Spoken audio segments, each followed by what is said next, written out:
नमस्कार। सबसे बड़ा चुनाव देख रहे हैं आप, आपके साथ मैं हूं खुशबू पांडे। तो बुलेटिन की शुरुआत करेंगे बड़ी और अहम जानकारी के साथ करेंगे। बड़ी जानकारी सामने आ रही है, हिमाचल में कल आखिरी चरण में मतदान है।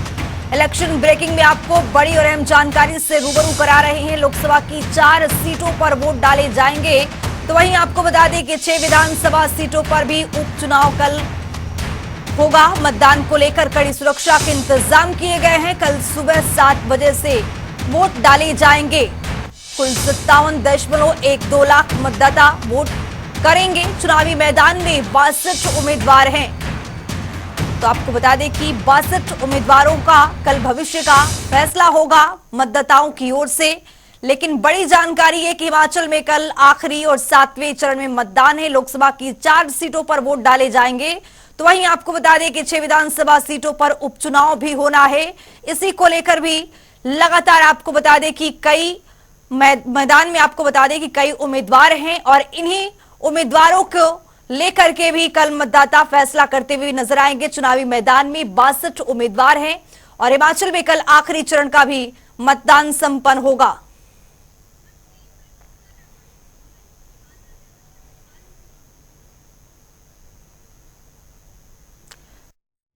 चरण में मतदान है। तो आपको बता दें कि लोकसभा की 4 सीटों पर वोट डाले जाएंगे। मतदाता अपने बता दें कि 62 उम्मीदवारों के चुनावी मैदान में उतरने के बाद ये बड़ा फैसला लेते हुए नजर आएंगे। कुल 57.12 लाख मतदाता कल वोट करेंगे, अंतिम चरण में मतदान करेंगे। आपको बता दें कि जिस तरह से अंतिम चरण, आपको बता दें कि 7वें चरण में मतदान होना है, उसको लेकर के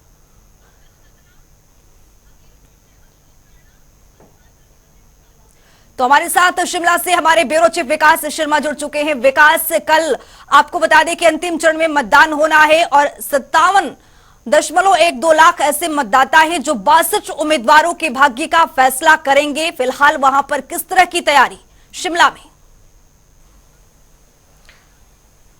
देखिए, तैयारी हिमाचल प्रदेश में पूरी कर ली गई है और 7वें यानी कि आखिरी चरण का मतदान यहां पर होना है। 1 तारीख को सुबह 7 बजे से मतदान शुरू हो जाएगा। इसको लेकर चुनाव आयोग ने पहले ही तैयारियां कर ली हैं और जो भी सुरक्षा के इंतजाम थे वो यहां पर पहले ही पूरे कर लिए गए हैं। जो पोलिंग पार्टीज हैं उनको रवाना कर दिया गया है अपने अपने पोलिंग स्टेशंस के लिए और ईवीएम मशीन्स जो है वो पहले ही वहां पर पहुंच गई हैं और कुछ एक को उनके साथ जो है वो भेजा जा रहा है। ऐसे में एक लंबी सूची है। देखिए, अति संवेदनशील और संवेदनशील जो यहाँ पर मतदान केंद्र हैं उनके लिए भी एक अलग से जो है दिशा निर्देश और गाइडलाइंस जो है वो यहाँ पर जारी की गई हैं। संसदीय क्षेत्रों के लिए अगर हम बात करें, देखिए 4 संसदीय क्षेत्र हैं, 4 लोकसभा सीटें हैं जिनमें 37 उम्मीदवार जो हैं वो 37 जो प्रत्याशी हैं वो यहाँ पर लगातार चुनाव मैदान में दिखाई दे रहे हैं। और इसके बाद अगर विधानसभा की बात करें, क्योंकि 6 उपचुनाव भी विधानसभा के यहाँ पर हैं, तो उसमें भी 25 उम्मीदवार जो हैं वो इस बार उनकी भाग्य का फैसला जो है वो 1 तारीख को लोग मतदान के जरिए यहाँ पर करने वाले हैं। इसी के साथ जो हम क्रिटिकल यानी कि संवेदनशील और अति संवेदनशील जो पोलिंग बूथ्स हैं उनकी अगर हम बात करें तो यहाँ पर कुल जो संख्या है 7,992 मतदान केंद्र जो है हिमाचल प्रदेश में बनाए गए हैं, जिनमें अगर हम बात करें जो क्रिटिकल यानी कि जो संवेदनशील है 369 जो मतदान केंद्र हैं वो यहाँ पर संवेदनशील बताए गए हैं और इसके साथ ही 118 जो हैं वो अति संवेदनशील यहाँ पर मतदान केंद्र रहने वाले हैं, जिसके लिए सीआरपीएफ, सेना और जो पैरामिलिट्री फोर्सेज हैं, पुलिस के जवान हैं, अग्निशमन के भी कुछ एक जगहों पर जो है उनकी तैनाती वहां पर, उनकी टीमों की तैनाती वहां पर की गई है। इसके अलावा जो होमगार्ड के जवान हैं उनकी तैनाती यहाँ पर की गई है। पोलिंग पूरी तरह से हो, मतदान सही ढंग से हो और निष्पक्ष तरीके से हो, इसके लिए चुनाव आयोग ने पहले ही एक्सरसाइज की थी और एक्सरसाइज करने के बाद अब अमली जामाओं से यहाँ पर पहनाया जा रहा है। इसके साथ ही और भी बहुत सी ऐसी चीजें हैं। देखिए, 12 जिले हैं, 12 जिलों में मतदान की सभी प्रक्रिया जो है वो अच्छे ढंग से हो। ईवीएम मशीन्स अगर जहां पे खराब हो जाएं, स्टैंड बाय पे दूसरी मशीन्स को रखा गया है। वीवीपैट मशीन किस तरह से यहां पर काम करने वाली है, इन तमाम चीजों की एक्सरसाइज पहले ही कर ली गई है। ट्रेनिंग बाकायदा जो है वो सभी अधिकारियों को यहां पर दी गई है। रिटर्निंग ऑफिसर्स जो है वो वहां पर तैनाती उनकी दी गई है। किसी तरह से ईवीएम मशीन्स में अगर खराबी आती है तो स्टैंड बाय पे दूसरी मशीन्स तुरंत प्रभाव से काम करे, मतदाताओं को दिक्कतें ना हो। देखिए, गर्मी का मौसम है और गर्मी के इस मौसम में अगर गर्मी ज्यादा बढ़ती है, क्योंकि मौसम विभाग की तरफ से कहा गया है कि आज से एक वेस्टर्न डिस्टर्बेंस जो है वो हिमाचल प्रदेश में सक्रिय होने जा रहा है, जिसका असर आज रात से देखने के लिए मिलेगा। तापमान में थोड़ी गिरावट जरूर दर्ज की गई है, चाहे वो 1 से 2 डिग्री हो या 2 से 4 डिग्री हो। बर्फबारी जो है वो ऊंचाई वाले इलाकों में पिछले कल देर शाम जो है वो नजर आई, जिसमें रोहतांग के इलाके हैं या फिर आप बात कर लीजिए लाहौल स्पीति किन्नौर के या कुल्लू के कुछ इलाके हैं, चंबा के कुछ इलाके हैं जहां पर हल्की बर्फबारी जरूर रिकॉर्ड की गई है, जिसका असर मैदानी और मध्यवर्ती इलाकों में देखने के लिए मिल रहा है। लिहाजा जो मतदान अगर यहां पे हो वो सही तरीके से हो। एक तरफ चुनाव आयोग तैयारी जो है इसको लेकर कर रहा है, दूसरी तरफ कुछ साथ जो है वो गर्मी से राहत यहां पर जरूर लोगों को मिल सकती है। हालांकि जो निचले इलाके हैं उसमें लू का अलर्ट भी, लू चलने का अलर्ट जो है वो भी यहां पर मौसम विभाग की तरफ से जारी किया गया है। सुबह और शाम के समय में मतदान जो है वो होने की ज्यादा संभावना यहां पर जताई जा रही है। दिन के समय क्योंकि मैदानी इलाकों में ज्यादा गर्मी होती है, तापमान जो है वो भी 40 का आंकड़ा पार कर चुका है। सबसे ज्यादा तापमान जो है वो 45.6 डिग्री जो है वो हमीरपुर के नेरी में रिकॉर्ड किया गया। ऊना जिला है, वहां पर भी तापमान जो है वो ज्यादा चल रहे हैं। तो ऐसे में इस मतदान के चलते जो है लोगों को थोड़ी देरी जरूर मतदान में यहां पर हो सकती है, लेकिन प्रतिशतता अगर पिछले कुछ सालों की हम बात करें, 2019 के चुनाव थे या उसके बाद जो बाईपोल हिमाचल प्रदेश में लोकसभा का और विधानसभा का यहां पर हुआ था, तो उसमें भी महिलाओं की भागीदारी जो है वो सबसे ज्यादा यहां पर रहती है। युवा मतदाताओं की संख्या भी इस बार उसमें बढ़ोतरी यहां पर देखने के लिए मिली है। तो पूरी तैयारियां जो है वो हिमाचल प्रदेश में कर ली गई हैं। अब 1 तारीख यानी सुबह 7 बजे कल का समय का इंतजार जो है वो यहां पर सभी को है, और इसको लेकर व्यवस्था पूरी तरह से बनी रहे और किसी को कोई दिक्कत ना आए। इसके साथ ही जो दिव्यांग जन हैं उनके लिए जो बैलेट पेपर से जो वोटिंग होनी थी वो प्रक्रिया पूरी हो चुकी है। उसके साथ ही जो 85 साल से ऊपर के जो बुजुर्ग थे उनके लिए मतदान के लिए पहले ही बैलेट पेपर जो है 12D एक फॉर्म था उसको भरने की प्रक्रिया थी, उसके बाद वो भी अब पूरी तरह से बैलेट पेपर जो है वो चुनाव आयोग के पास पहुंच चुके हैं। तो ये सारी प्रक्रिया जो है वो पूरी कर ली गई है। अब सिर्फ मौसम साथ दे जिससे मतदान ज्यादा से ज्यादा यहां पर हो पाए। और इसके साथ ही हिमाचल प्रदेश के ऐसे बहुत से लोग हैं जो प्रवासी हैं, जो बाहरी राज्यों में रहते हैं या बाहरी देशों में रहते हैं। बहुत से ऐसे लोग हैं जो हिमाचल प्रदेश अपने घर, अपने मतदान केंद्र के पास या अपने जो गृह क्षेत्र है वहां पर पहुंच चुके हैं ताकि मतदान जो है वो लोग कर पाए। तो इस बार मतदान के लिए भी लोगों को जागरूकता के लिए लगातार तैयारियां जो है वो की गई और वो धरातल पर दिखती भी हैं। मुझे लगता है कि आने वाले समय में यानी कल के अंदर अगर हम बात करें तो मतदान बहुत अच्छा जो है वो हिमाचल प्रदेश में होने की संभावना अभी दिखाई दे रही है। जी, हमीरपुर चलेंगे। हमारे साथ हमारे सहयोगी अशोक राणा हमारे साथ जुड़े हुए हैं। अशोक, वहां पर हमीरपुर में तैयारी किस तरह की है, व्यवस्थाएं किस तरह की है, थोड़ा जानकारी। जी बिल्कुल, हमीरपुर में जो है मतदान को लेकर जो है तैयारियां पूरी कर ली गई हैं। जो पोलिंग पार्टियां हैं वो रवाना कर दी गई हैं। आपको बता दें कि हमीरपुर संसदीय क्षेत्र में जो है 1784 जो है मतदान केंद्र स्थापित किए गए हैं। इसमें ऊना, हमीरपुर, बिलासपुर, धर्मपुर और देहरा के जो विधानसभा क्षेत्र हैं वो शामिल किए गए हैं। तो यहाँ पर जो है पूरी तैयारियां जो है कर ली गई हैं। सुरक्षा की दृष्टि से भी पूरी तैयारियां जो है प्रशासन द्वारा कर ली गई है। रही तापमान की बात, तो हमीरपुर में तापमान जो है काफी बढ़ा हुआ दिखाई दे रहा है। मौसम जो है बिल्कुल साफ है, धूप चमकी हुई है, की संभावना यह है कि दोपहर के समय जो है मतदान कम हो सकता है, क्योंकि दोपहर में इतनी ज्यादा धूप होती है कि लोग नहीं निकल पाएंगे।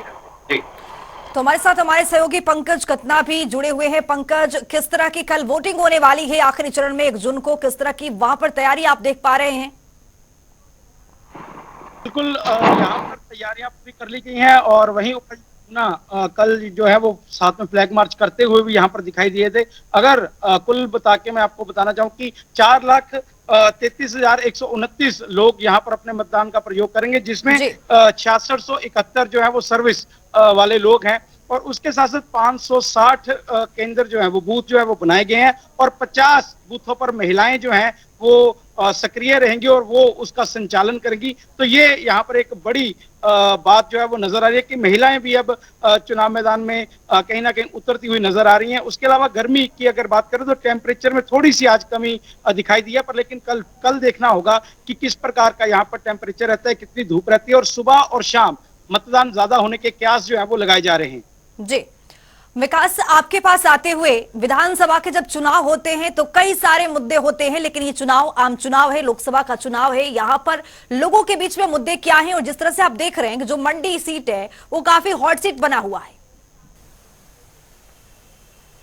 निश्चित रूप से आपने बिल्कुल सही कहा, क्योंकि देखिए हिमाचल प्रदेश में लोकसभा के चुनाव ही नहीं बल्कि यहाँ पे इंटरेस्टिंग ये है कि इस बार 6 सीटों पर विधानसभा के उपचुनाव भी हो रहे हैं और लोगों का ज्यादा इंटरेस्ट जो है, जो इसे कहें कि जो जानकारी निकलकर जो सामने आ रही है, जो 6 विधानसभा सीटें हैं उसके अंदर इंटरेस्ट लोगों का ज्यादा है। और यही एक बड़ी वजह है कि जो दिन रात अब नेता जो है वो, चाहे हम देश की राजनीति की बात कर लें तो वो नेता जो है वो यहाँ पर, बड़े नेता यहाँ पर पहुंचते हैं और दिन रात एक करके जो है बड़ी जनसभाएं करते हैं, दिन रात रैलियां यहाँ पर करते हैं। बड़े चेहरों की बात करें, कई राज्यों के मुख्यमंत्री जो है वो यहाँ पर आते हैं, या फिर केंद्र के मंत्री जो हैं, जो इस समय हैं, वो यहाँ पर आते हैं और लगातार चुनाव प्रचार कर रहे हैं, अपने अपने प्रत्याशियों के पक्ष में जो है वोट की अपील जनता के साथ कर रहे हैं। इसी दौरान कई तरह के ऐसे मुद्दे हैं जिनको भुनाने की कोशिश भी यहाँ पर की गई। देखिए 27 फरवरी का जो इंसिडेंट, एक ऐतिहासिक जो यहाँ पर इंसिडेंट हुआ था, वो भी किसी के दिमाग से अभी तक निकला नहीं है।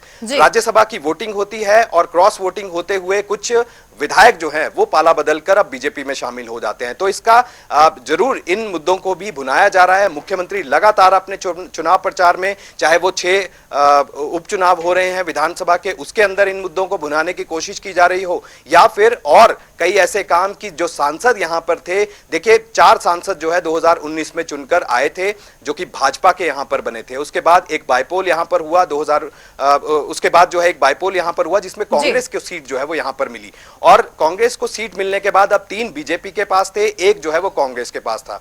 अब एकदम से इसी पिछले साल की अगर बात करें तो प्राकृतिक आपदा यहां पर आई, तो एक बहुत ही बड़ा मुद्दा जो है इसे बनाने की कोशिश यहां पर की गई दोनों ही दलों की तरफ से कि पैसा केंद्र सरकार ने दिया, राज्य सरकार ने उसे ढंग से यूटिलाइज नहीं किया। एक मुद्दा तो यह था। दूसरी तरफ जो सरकार है या फिर कांग्रेस पार्टी है, उनकी तरफ से यह मुद्दा बनाया गया कि केंद्र सरकार की तरफ से कोई बड़ी मदद यहां पर नहीं की गई, आपदा में लोग जो है वो फंसे रहे और उनको जो अगर निकाला गया तो राज्य सरकार ने अपने बलबूते पर उनको निकाला, अपने राज्य सरकार के चाहे सीपीएस हो, मंत्री हो या फिर विधायक हो, उन्होंने ही लोगों की मदद यहां पर की और राज्य सरकार ने अपने ही संसाधनों से लोगों को मदद यहां पर करने की कोशिश की। और विशेष पैकेज जो 10-12 हजार करोड़ का मांगा जा रहा था, वो ना देकर 4500 करोड़ का एक विशेष पैकेज राज्य सरकार ने अपने ही संसाधनों से खड़ा किया और उसके जनता को रिलीफ यहां पर दिया।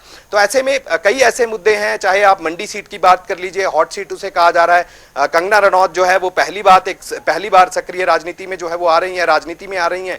दूसरी तरफ उन्हीं के जो अपोजिट अगर हम देखें तो वहां पर विक्रमादित्य सिंह चुनाव लड़ रहे हैं, विधायक हैं 2 बार के और इस बार कैबिनेट में मिनिस्टर भी हैं और अहम विभाग, शहरी विकास विभाग उनके पास है, पीडब्ल्यूडी विभाग उनके पास है और ये दोनों ही बड़े विभाग होते हैं। ऐसे में वो उनको छोड़कर जो है वो अब चुनावी मैदान में है और लोकसभा का चुनाव लड़ रहे हैं। इसके अलावा अनुराग ठाकुर देखिए 4 बार के सांसद हैं, वो चुनावी मैदान में है, उनकी सीट को भी बड़ा अहम माना जा रहा है कि मार्जिन आखिरकार क्या होगा, वहां पर अगर जीत होती है तो मार्जिन क्या रहने वाला है। तो इन सभी चीजों को देखा जा रहा है। दूसरी तरफ आनंद शर्मा एक बड़ा नाम है, आनंद शर्मा जो है इस बार कांगड़ा से चुनाव लड़ रहे हैं। सक्रिय राजनीति में जो है वो जिस तरह से इस अपने इलेक्टोरल पॉलिटिक्स में अगर हम देखें तो अभी तक कोई चुनाव उन्होंने नहीं लड़ा, लेकिन पहली बार इस उम्र में अब इस जगह पर आकर जो है वो चुनाव यहां पर लड़ रहे हैं, कांगड़ा से चुनाव यहां पर लड़ रहे हैं। राजीव भारद्वाज उनके ऑपोजिट में भाजपा से चुनावी मैदान में है।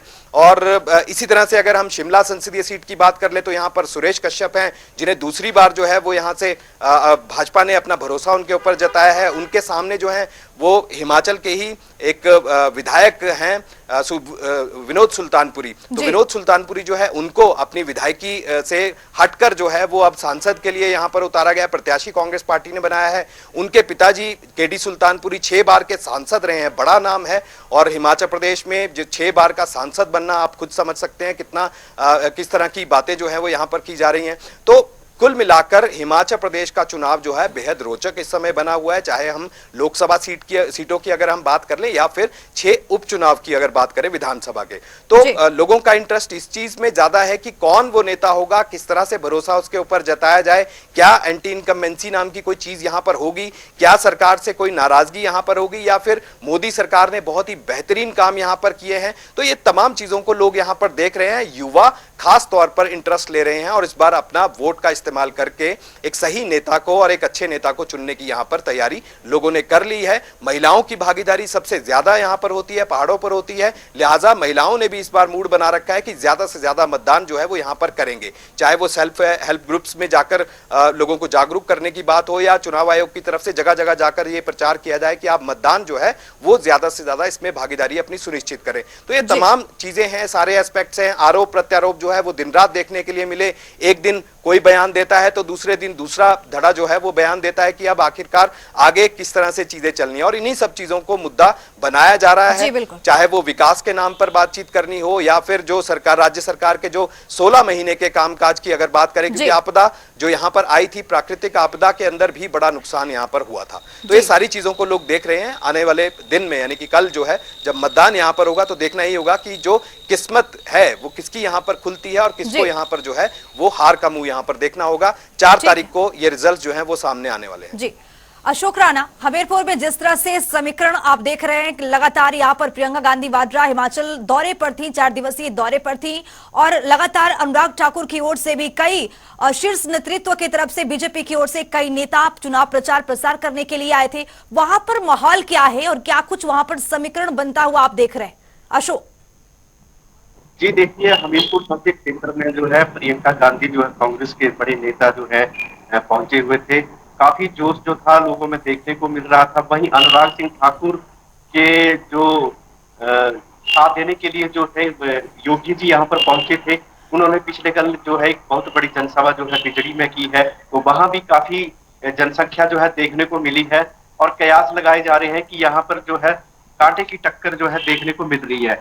जो विधानसभा के जो उपचुनाव हो रहे हैं बड़सर विधानसभा क्षेत्र में, वहां पर भी जो है कांटे की टक्कर है।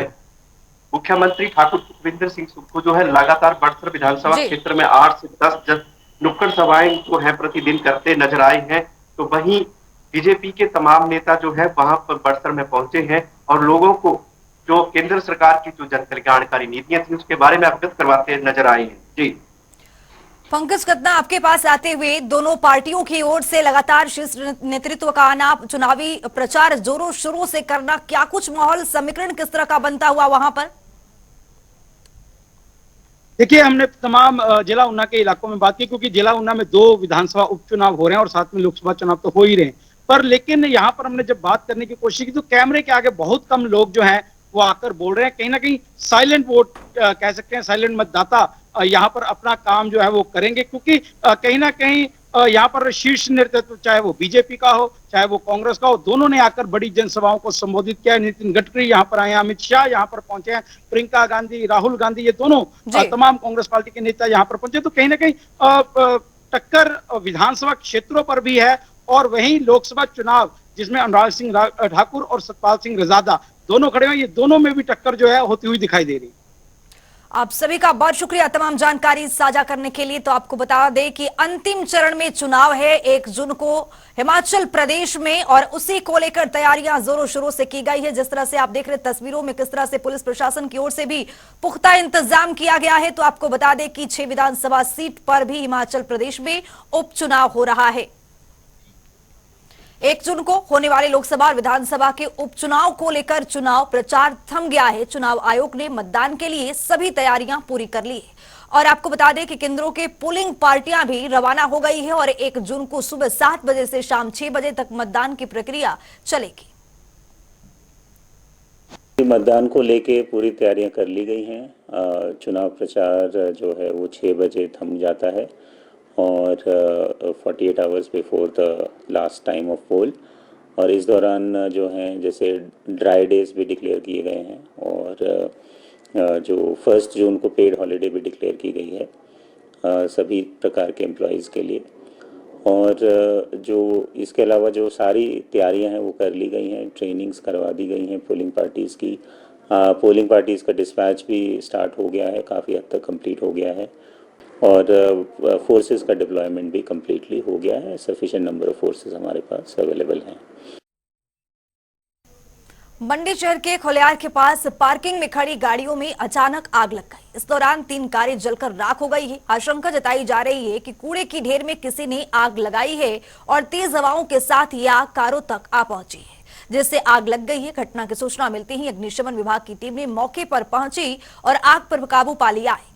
प्रत्यक्षदर्शियों के अनुसार आग इतनी भयावह थी कि साथ लगता घर भी चपेट में आ गया था, लेकिन घर को सुरक्षित बचा लिया गया है। मौके पर मौजूद स्थानीय निवासियों ने अग्निशमन पर आरोप लगाया है। लोगों का कहना है कि यदि विभाग की टीम आधा घंटे पहले पहुंच जाती तो गाड़ियों को जलने से बचाया जा सकता था।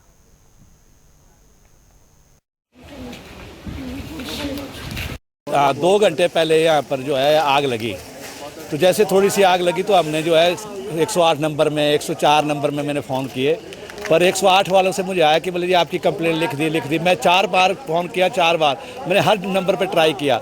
1 घंटे के बाद जो है ये फायर ब्रिगेड वाले आए, अब पुलिस चौकी के भी आ गए, चौकी इंचार्ज, पर तब तक जो थी ये 3 गाड़ियाँ जल चुकी है। ये बिल्कुल राख बन के इनका कुछ नहीं बचा हुआ है। बाकी गाड़ियाँ तो हमने हटा दी, कोई उठा के कोई बुला के किसी को फ़ोन करके बुला दी। परंतु मुझे ये आज बड़ा हैरानी की हुई कि फायर ब्रिगेड वाले ने किसी का भी नंबर नहीं लगा।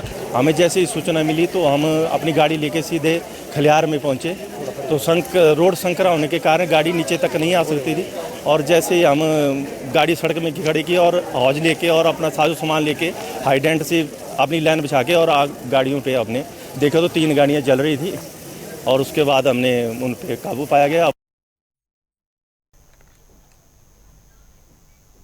तो इस बुलेटिन में अभी के लिए इतना ही। देश और दुनिया के तमाम खबरों के लिए बने रहिए जनता टीवी के साथ।